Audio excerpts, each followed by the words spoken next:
ہم ایک دفعہ پھر میدان حشر میں کھڑے تھے. بچوں سے متعلق نائمہ کا سوال میرے کانوں میں گونج رہا تھا. میں نے صالح سے کہا، میں اپنے ان دونوں بچوں سے ملنا چاہتا ہوں جو یہاں موجود ہیں. اس کا مطلب ہے کہ تم ذہنی طور پر ان دونوں سے ان کے برے حال میں ملنے کے لیے تیار ہو چکے ہو؟ ہاں، شاید میں پہلے خود میں یہ حوصلہ نہیں پا رہا تھا. میرے لیے تو اپنے استاد کا صدمہ بہت تھا. پھر اپنی بہو ہما کو برے حال میں دیکھ کر میرے اوسان خطا ہو گئے. مگر اب مجھے اندازہ ہو چکا ہے کہ ناگزیر کا سامنا کرنے کا وقت آ گیا ہے. ہاں، ابھی حشر کا دن ہے. یہ صرف جنت میں جانے کے بعد ہی ہوگا کہ انسان کے لیے ہر صدمہ اور ہر خوف و حزن ختم ہو جائے گا. صالح نے مجھ پر طاری ہونے والے غم کی توجیح کی. یہی تعبیر قرآن پاک میں جنت کے لیے استعمال ہوئی ہے. وہ جگہ جہاں ماضی کا کوئی پچھتاوا ہے اور نہ مستقبل کا کوئی اندیشہ. میں نے اس کی تائید میں قرآن پاک کی ایک آیت کا حوالہ دیا. جواب میں صالح نے ایک اور بہت عام بات کو واضح کرتے ہوئے کہا، ہاں، جنت ایسی ہی جگہ ہے. حساب کتاب جب شروع ہوگا تو جنت و جہنم کو قریب لے آیا جائے گا. ہر شخص کی جنت یا جہنم کا جب فیصلہ ہوگا تو اسی وقت اس کو یہ بھی بتا دیا جائے گا کہ اسے کیا نہیں ملا، یعنی اسے کس عذاب سے بچا لیا گیا یا کس نعمت سے محروم کر دیا گیا ہے. کیا مطلب؟ میری آنکھوں میں تفصیل جاننے کی خواہش تھی. مطلب یہ کہ ایک شخص کے بارے میں اگر جنت کا فیصلہ ہوا تو اسی وقت اسے یہ بھی بتا دیا جائے گا کہ جہنم میں اس شخص کا ممکنہ ٹھکانہ کیا تھا جس سے اسے بچا لیا گیا ہے. اسی طرح فیصلہ اگر جہنم کا ہوا تو اس مجرم کو یہ بھی بتا دیا جائے گا کہ جنت میں اس کا ممکنہ طور پر کیا مقام محفوظ تھا. یہ تو خود اپنی ذات میں ایک بہت بڑا عذاب ہوگا.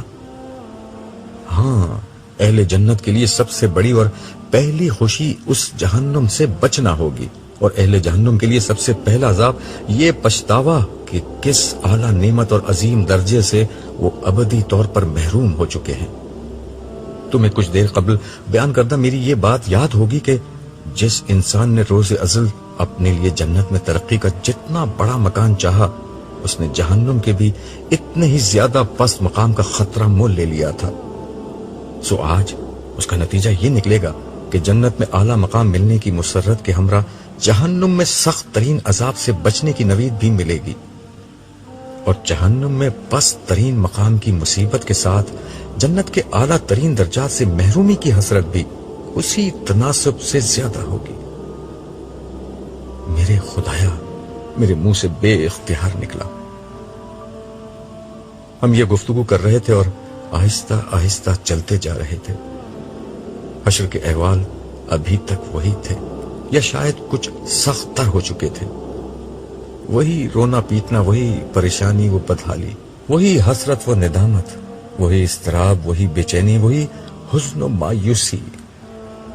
ہر چہرے پر سوال تھا مگر جواب کہیں نہیں تھا، مگر سکون کہیں نہیں تھا. اسی میدان میں ایک جگہ دو لڑکیاں پتھریلی زمین پر بے یار و مددگار بیٹھی ہوئی تھیں. دونوں کی آنکھیں بری طرح سوج رہی تھیں. صاف لگ رہا تھا کہ روتے روتے ان کی یہ حالت ہو چکی ہے. نڈھال جسم، پریشان چہرہ اور مردہ آنکھیں. ان کے دکھ کی کہانی ان کے چہرے پر دور سے پڑھی جا سکتی تھی.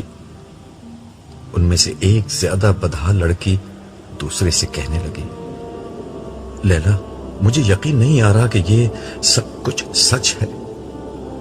انسان موت کے بعد دوبارہ اس طرح زندہ ہو سکتے ہیں؟ دنیا کی زندگی کے بعد ایک نئی دنیا شروع ہو سکتی ہے؟ نہیں، مجھے یقین نہیں آتا. کاش یہ ایک بھیانک خواب ہو. کاش میری آنکھ کھلے اور میں اپنے ٹھنڈے ایئر کنڈیشن بیڈ روم کے نرم و نازک بستر پر لیٹی ہوئی ہوں، اور پھر کالج آ کر میں تمہیں بتاؤں کہ آج میں نے ایک بہت بھیانک خواب دیکھا ہے. کاش یہ خواب ہو، کاش یہ خواب ہو. یہ کہتے ہوئے وہ بلک بلک کر رونے لگی. لیلا نے روتی ہوئی آسماں سے کہا، یقین کرنے نہ کرنے سے اب کیا فرق پڑتا ہے؟ یہ خواب نہیں حقیقت ہے. خواب تو وہ تھا جو ہم پچھلی دنیا میں دیکھ رہے تھے.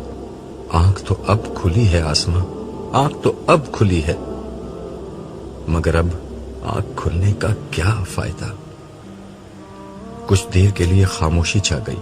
پھر لیلا حسرت کے ساتھ آسماں سے بولی، کاش میری تم سے دوستی نہ ہوتی، کاش میں تمہارے راستے پر نہ چلتی. ہاں، کاش میں تمہارے راستے پر چلتی تو ہم دونوں کا یہ حال نہ ہوتا. پتہ نہیں اب آگے کیا ہوگا. آسماں کا لہجہ بھی افسردہ تھا. خاموشی کے ایک وقفے کے بعد آسماں نے لیلا سے مخاطب ہو کر کہا، لیلا یہ تو بتاؤ دنیا میں ہم کتنے دن رہے تھے؟ پتہ نہیں، 1 دن یا 10 دن یا شاید بس ایک پہر. اس وقت تو یوں لگتا ہے کہ زندگی کبھی ختم نہ ہوگی، مگر اب تو سب کچھ بس ایک خواب لگتا ہے. مجھے تو اب اس خواب کی کوئی جھلک بھی یاد نہیں آ رہی. یہ کہتے ہوئے آسماں ماضی کے دھندلکوں میں کھو گئی. شاید وہ ماضی کے ورق الٹ کر کوئی ایسا پہر ڈھونڈ رہی تھی جس کی یاد آج تسلی کا کچھ سہارا بن جاتی، مگر اس کی یادداشت میں کوئی ایسا پہر نہیں آیا. جو کچھ یاد آیا وہ خود ایک فرد قرارداد جرم کی حیثیت رکھتا تھا. میں آج قیامت لگ رہی ہوں نا؟ آسمان نے ایک ادا سے جسم کو لہرایا اور کسی ماڈل کے انداز میں 2 قدم چل کر لیلا کے سامنے کھڑی ہو گئی. لیلا اپنی درسگاہ کے احاطے میں درختوں کے سائے تلے بچھائی گئی ایک بینچ پر بیٹھی جوس پی رہی تھی، اور اس کے سامنے اس کی عزیز سہیلی آسماں لہراتی بل کھاتی اپنے نئے کپڑوں کی نمائش کر رہی تھی. لیلا خاموش رہی تو آسماں نے دوبارہ کہا، میں کیسی لگ رہی ہوں؟ تم کپڑے پہن کر بھی برہنہ لگ رہی ہو. لیلا نے بے نیازی سے جوس کا ایک سپ لیتے ہوئے اس کے لباس پر تبصرہ کیا. واٹ؟ سچ کہہ رہی ہوں، یہ لون کا پرنٹ تو بہت شاندار، مگر اس سے تمہارا پورا جسم جھلک رہا ہے. آستینے تو تم پہننے کی عادی ویسے ہی نہیں ہو، مگر اس لباس میں تو بازوؤں کے ساتھ تمہارے کندھے بھی برہنہ نظر آ رہے ہیں. Well well madam, don't condemn me. میں نے آپ کے کہنے سے یہ ایسٹرن ڈریس پہنا ہے، ورنہ مجھے صرف جینز اور ٹی شرٹ پسند ہے. یہ آدھی بات ہے. پوری بات یہ ہے کہ ٹائٹ جینز اور چست سلیو لیس ٹی شرٹ. اور کیا یہاں برقع پہن کر آؤں؟ آسماں نے طنزیہ انداز میں پوچھا. آسماں، یہاں لڑکے بھی پڑھتے ہیں، ہمیں محتاط رہنا چاہیے، یہ ہماری ذمہ داری ہے. لیلا نے اسے ناصحانہ انداز میں سمجھاتے ہوئے کہا، سوری، یہ تمہاری رائے ہے، ورنہ ذمہ داری تو ان لڑکوں کی ہے کہ اپنی نظریں جھکا کر رکھیں. کوئی مولوی انہیں یہ کیوں نہیں بتاتا؟ یقیناً یہ ان کی ذمہ داری ہے، مگر کیا ہماری کوئی ذمہ داری نہیں ہے؟ لیلا کے اس جواب پر آسماں تنک کر بولی، کیا ہم اپنی پسند کے کپڑے بھی نہ پہنیں، خوبصورت بھی نظر نہ آئیں؟ ضرور پہنو اور ضرور خوبصورت لگو، مگر حیا کے دائرے میں رہتے ہوئے. بس کرو یار، یہاں ایک میڈم شائستہ ہیں جو ہر وقت ایسے ہی ماڈسٹی پر لیکچر دیتی رہتی ہیں، اور دوسری تم ہو. سنو، ان کے نقش قدم پر مت چلو، ورنہ ان کے جیسا ہی انجام ہوگا. ساری زندگی گھر بیٹھی رہ جاؤ گی ماڈسٹ بن کر، تمہاری بھی کہیں شادی نہیں ہوگی. آسماں، بری بات ہے، اتنی اچھی اور نیک ٹیچر ہیں اور تم ہو کہ ان کا مذاق اڑا رہی ہو. ان کی شادی نہیں ہوئی تو اس میں ان کی ماڈسٹی کا نہیں، ہمارے معاشرے کا قصور ہے. ارے چھوڑو یار یہ فضول بحث. یہ دیکھو، یہ جو لون کا پرنٹ میں نے پہنا ہے وہ سپر ماڈل ایکٹریس چمپا نے لانچ کیا ہے، اور اس کا ڈیزائنر بھی انٹرنیشنل شہرت کا مالک ہے. پتا ہے، ایک سوٹ 30,000 کا ہے. تم نے تو ایگزیبیشن میں جانے سے انکار کر دیا تھا، مگر وہاں بڑا مزہ آیا. آخر میں فیشن شو بھی تھا، اسی میں چمپا نے یہ اسٹائل پہنا تھا جیسے میں نے کاپی کیا ہے. تم بھی بنوا لو، اور اس کے بعد میرے گھر والے مجھے گھر سے نکال دیں گے.